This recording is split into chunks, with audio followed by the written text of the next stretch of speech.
हुआ जिस कम्युनिटी का पूरे देश के अंदर शोषण होता है जातिवाद के नाम पर, चाहे वो हत्या कह लीजिए, चाहे उन गरीब समाज की जो लोअर कास्ट जिसको कहते हैं SC ST या अनुसूचित जाति या OBC, उनके कहीं रेप हो, जैसे गोबर पाथना है या भैंस का नहलाना है या खेत का काम है, या जैसे कि हमारे घर कच्चे थे, उन कच्चे घर में गोबर मिला के, पीली मिट्टी मिला करके उसको लीप करके एक फर्श, उन्होंने पहले दिन ही हमको चमार और चूड़े और जाति सूचक शब्दों के साथ इस्तेमाल किया और कहा कि लगभग 1-1 फीट 2-2 फीट रेत में जाकर के, क्योंकि पैसे का अभाव था, पैसे फाइनेंशियल पोजीशन, आर्थिक पोजीशन घर की ठीक नहीं थी, तो हम नंगे पैर 8वीं तक स्कूल, अपने जो 8वीं तक का स्कूल था उस शहर में नंगे पैर करने के बाद जो प्रोड्यूसर था वो बोला कि भाई काम करो, ये स्पॉट बॉय है और इसको बोल दीजिए ये प्लेट आ गए इत्तेफाक से। तो मैं उस टाइम बर्तन जो प्लेट थी धो रहा था कि और लोगों को जो खाना बचा है उन लोगों को सर्व होगा, क्योंकि गांव में एक तो जातिवादी शोषण मेरे गांव में ठाकुरों का बहुत ज्यादा था और आज भी वो बरकरार है। करीब 3 साल पहले मेरे दिमाग में वो गांव की चीजें चलती रहती थी जातिवाद की, कि स्वर्ण समाज या जनरल कास्ट के जो ठाकुर समाज के लोग हैं वो कुछ ना कुछ अत्याचार करते रहते हैं। बाबा साहब अम्बेडकर के बनाए हुए संविधान लागू होने से पहले मनुस्मृति व्यवस्था रही है पूरे देश के अंदर। जब उसके खिलाफ बोलना चालू किया और कास्टिज्म के खिलाफ बोलना चालू किया, अंधविश्वास के खिलाफ चालू किया, क्योंकि मैं आज तक किसी भी अपने जीवन के अंदर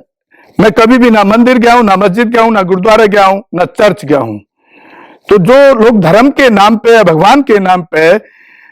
लोगों को गुमराह कर, आज जो मेरी स्थिति हो गई है खाली पुअर सेक्शन को न्याय दिलाने के पीछे और अम्बेडकर नेशन चैनल नाम रखने के पीछे, जिन चैनलों के साथ मेरा बिजनेस चलता था, जिसमें सारे चैनल हैं, चाहे वो आज तक हो, चाहे वो जी न्यूज हो, चाहे वो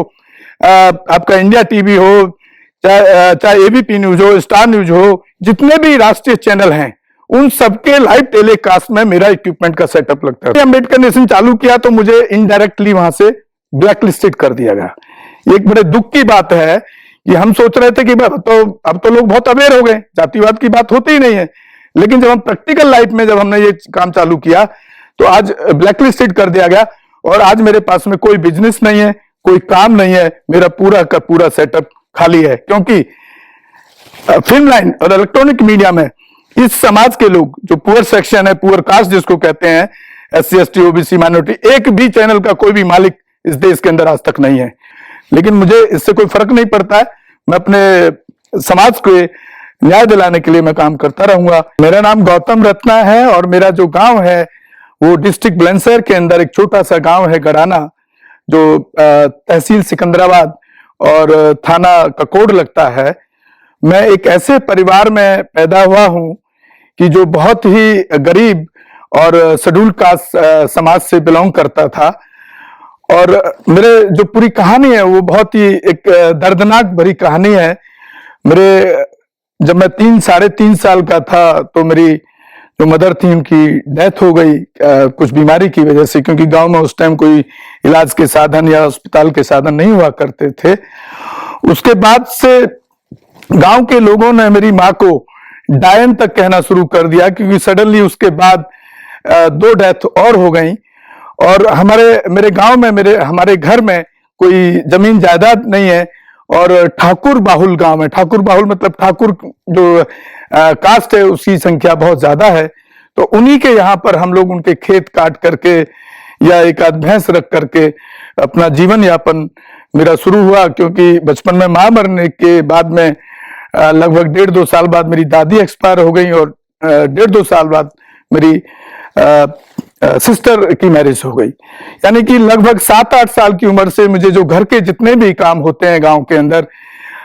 जैसे गोबर पाथना है या भैंस का नहलाना है या खेत का काम है, या जैसे कि हमारे घर कच्चे थे, उन कच्चे घर में गोबर मिला के, पीली मिट्टी मिला करके उसको लीप करके एक फर्श के रूप में, मतलब एक स्वच्छ के रूप में वो तैयार करना, ये सब काम इस तरह के मैंने किए। और 8वीं तक जो मेरी पढ़ाई हुई, 5वीं तक की गांव में स्कूल में पढ़ाई हुई, गांव में 5वीं तक का स्कूल था और वहां पर जो हमारे स्कूल के क्लास टीचर, जो हमारे क्लास के टीचर थे वो ठाकुर समाज से थे। तो जिस दिन पहले दिन हमारा स्कूल में मेरा एडमिशन होता है, उसी दिन से हमने वहां पर एक जातिवादी मानसिकता को झेला उस समय जो टीचर थे, जो क्लास टीचर थे, उन्होंने पहले दिन ही हमको चमार और चूड़े और जाति सूचक शब्दों के साथ इस्तेमाल किया और कहा कि तुम यहाँ पढ़ने आए हो, तुम्हें कौन पढ़ाएगा। तो एक मन में एक सवाल उठा कि भाई हम क्यों नहीं पढ़ सकते। कुछ लोग बाबा साहब के फॉलोवर थे हमारे गांव में, बाबा साहब भीमराव अंबेडकर के, तो उन्होंने कुछ बाबा साहब के जीवन के परिचय की किताबें हमारे गांव में हमें मिल गई, जिनसे हमने प्रेरणा ली और उनको पढ़ा कि जब बाबा साहब के जीवन में इतनी कठिनाइयों के बावजूद इस मुकाम तक पहुंच सकते हैं तो हम क्यों नहीं पहुंच सकते। तो 5वीं तक की गांव की पढ़ाई के बाद जो हमारा नेक्स्ट स्कूल था 6ठी से 8वीं तक का, वो गांव से 5 किलोमीटर दूर था और कोई सड़क, कोई साधन नहीं था। जो रास्ता था, रास्ते के दोनों तरफ झाड़ियां हुआ करती थी और लगभग 1-1 फीट 2-2 फीट रेत में जाकर के, क्योंकि पैसे का अभाव था, पैसे फाइनेंशियल पोजीशन, आर्थिक पोजीशन घर की ठीक नहीं थी, तो हम नंगे पैर 8वीं तक स्कूल, अपने जो 8वीं तक का स्कूल था उस शहर में नंगे पैर जाया करते थे। उसके बाद घर आकर के सारा काम करते थे। 8वीं के बाद में मेरे एक जो बड़े भाई हैं सगे, वो दिल्ली, पहले से ही दिल्ली शिफ्ट हो गए थे, दिल्ली में एक नौकरी करते थे, वो हमको दिल्ली ले आए कि मैं दिल्ली में पढ़ाऊंगा। लेकिन इत्तेफाक से यहाँ कुछ फैमिली का माहौल था, ऐसा था कि जो फैसिलिटी हमें दिल्ली में मिलने चाहिए थी परिवार से, उसके कई कारण हो सकते हैं कि उनकी आर्थिक स्थिति भी अच्छी नहीं थी, तो वो फैसिलिटी नहीं मिली। लेकिन पढ़ने का एक जुनून था, तो वो पढ़ाई करने के लिए, मुझे अपना खर्चा चलाने के लिए रात को चौकीदार की नौकरी, जो कॉलोनी में चौकीदार रहते हैं, वो नौकरी मैं रात को करता था, रात के टाइम, और दिन में स्कूल जाता था। ये मेरा स्कूल के टाइम की आपको बता रहा हूँ। स्कूल से थोड़ा आगे बढ़े तो फिर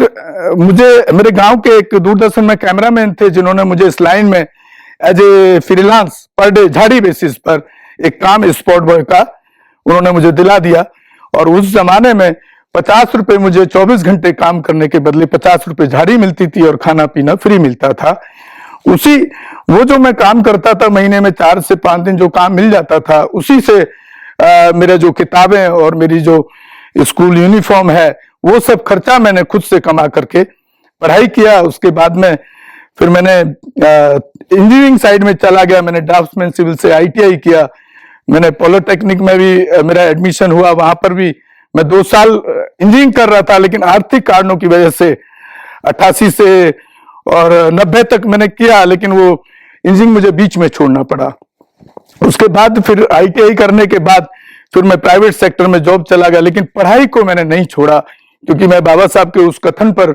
पूरा फॉलो करता रहा कि शिक्षा वो शेरनी का दूध है, जितना पिएगा उतना दहाड़ेगा। तो फिर मैं दिन में नौकरी करता था, तो दिल्ली में फैसिलिटी थी, फिर मैंने पार्ट टाइम में जीबी पंत पॉलिटेक्निक में सिविल इंजीनियरिंग में एडमिशन लिया, जो मैं 4 साल वहां डिप्लोमा में करता रहा। फिर साथ साथ पैरेलल ये लाइन मेरे पार्ट टाइम है, मेरे खर्चे के लिए मैं अपना इस लाइन में काम करता था। तो धीरे धीरे मैं फिर इसमें स्पॉट बॉय से लाइटमैन का काम, धीरे धीरे लाइटमैन का काम सीखा, फिर कैमरा असिस्टेंट का काम सीखा, और फिर मैंने वेडिंग फोटोग्राफी, वीडियोग्राफी, इस तरह से मैंने अपना इस लाइन के अंदर धीरे धीरे आगे बढ़ता रहा। फिर मुझे 95 में कुछ जो मेरे गांव के थे, उनके थ्रू एक ऑफर मिला कि हम इसी फील्ड में एक कंपनी हम लॉन्च करते हैं। मुझे जब पढ़ाई के लिए खर्चा निकालना था, तो मैं इस लाइन में जब स्पॉट बॉय का काम करने गया, तो स्पॉट बॉय का जो काम होता है फिल्म लाइन के अंदर, वो डायरेक्टर, प्रोड्यूसर, एक्टर और जितनी भी टीम होती है, उसको खाना खिलाना, सर्व करना, चाय पिलाना, पानी पिलाना, ये काम उसका होता है। लेकिन इसी बीच में जब मैं दिल्ली के अंदर एक सीरियल की शूटिंग में काम कर रहा था, इसी बीच में मेरे साथ में एक जो वहां प्रोड्यूसर थे और कैमरामैन वगैरह जो थे, वहां पर कुछ खाने की प्लेटें कम पड़ गई, जो कैटरिंग वाले से जो खाना पूरी यूनिट के लिए मंगाया गया था सब लोगों के लिए। तो प्लेटें कम करने के बाद जो प्रोड्यूसर था वो बोला कि भाई एक काम करो, ये स्पॉट बॉय है और इसको बोल दीजिए ये प्लेट धो देगा। तो जब मैं प्लेट धोने उस कोठी के अंदर किचन में चला गया, तो इत्तेफाक से वहां जो कैमरा असिस्टेंट का काम कर रहे थे, मैं उनको आज भी अपना गुरु का दर्जा देता हूं, मिस्टर एक प्रदीप राणा थे, और बहुत ही टेक्निकल, साउंड और बहुत एक्सपीरियंस होल्डर, मतलब उनके सामने इतना मेहनती आदमी थे वो कि उनके सामने डायरेक्टर की भी हिम्मत नहीं होती थी बोलने की। तो वो इत्तेफाक से पानी पीने के लिए किचन में आ गए इत्तेफाक से। तो मैं उस टाइम बर्तन जो प्लेट थी धो रहा था कि और लोगों को जो खाना बचा है उन लोगों को सर्व हो सके। उन्होंने जैसे ही देखा कि भाई ये बर्तन धोने के लिए किसने कहा, उन्होंने मुझसे पूछा कि ये बर्तन धोने के लिए आपको किसने कहा। मैंने कहा सर उन्होंने कहा है, प्रोड्यूसर ने। तो उन्होंने वहां से वो प्लेट उठा करके मेरे हाथ से छीन करके वहीं जो किचन में जो सिंक लगा होता वहीं पे उन्होंने रखवा दिया और मुझे बाहर लेकर आए पूरे यूनिट के सामने। उनसे उन्होंने पूछा भाई कि इस लड़के से ये स्पॉट बॉय का काम करने आया, ये बर्तन धोने का काम किसने बोला इसको। तो वहां फिर कोई नहीं बोला, सब चुप हो गए। फिर उन्होंने वहीं पर ये अनाउंस किया, मुझे मेरे जीवन में एक बहुत बड़ा ब्रेक मिला। उन्होंने वहां पर अनाउंस किया कि आज के बाद ये लड़का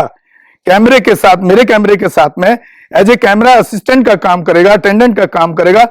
और आज के बाद ये आप भले ही इसको पैसे आप स्पॉट बॉय का दीजिए झाड़ी, क्योंकि स्पॉट बॉय का 50 रुपए होता था और कैमरा अटेंडेंट और असिस्टेंट का 150 रुपए झाड़ी होता था। तो उन्होंने कहा कि भाई भले ही आप पैसा इसको 50 रुपए दीजिए, लेकिन ये इसका काम नहीं था बर्तन धोने का, आपने उससे वो गलत काम लिया और ये कल से लड़का तब मेरे को वहां से ये इस लाइन में जाने का धीरे धीरे स्टेप जो बढ़ने का, आगे बढ़ने का जो मौका है, वहां से मेरी शुरुआत हुई। फिर लास्ट में आकर के मैं एज ए सिविल इंजीनियर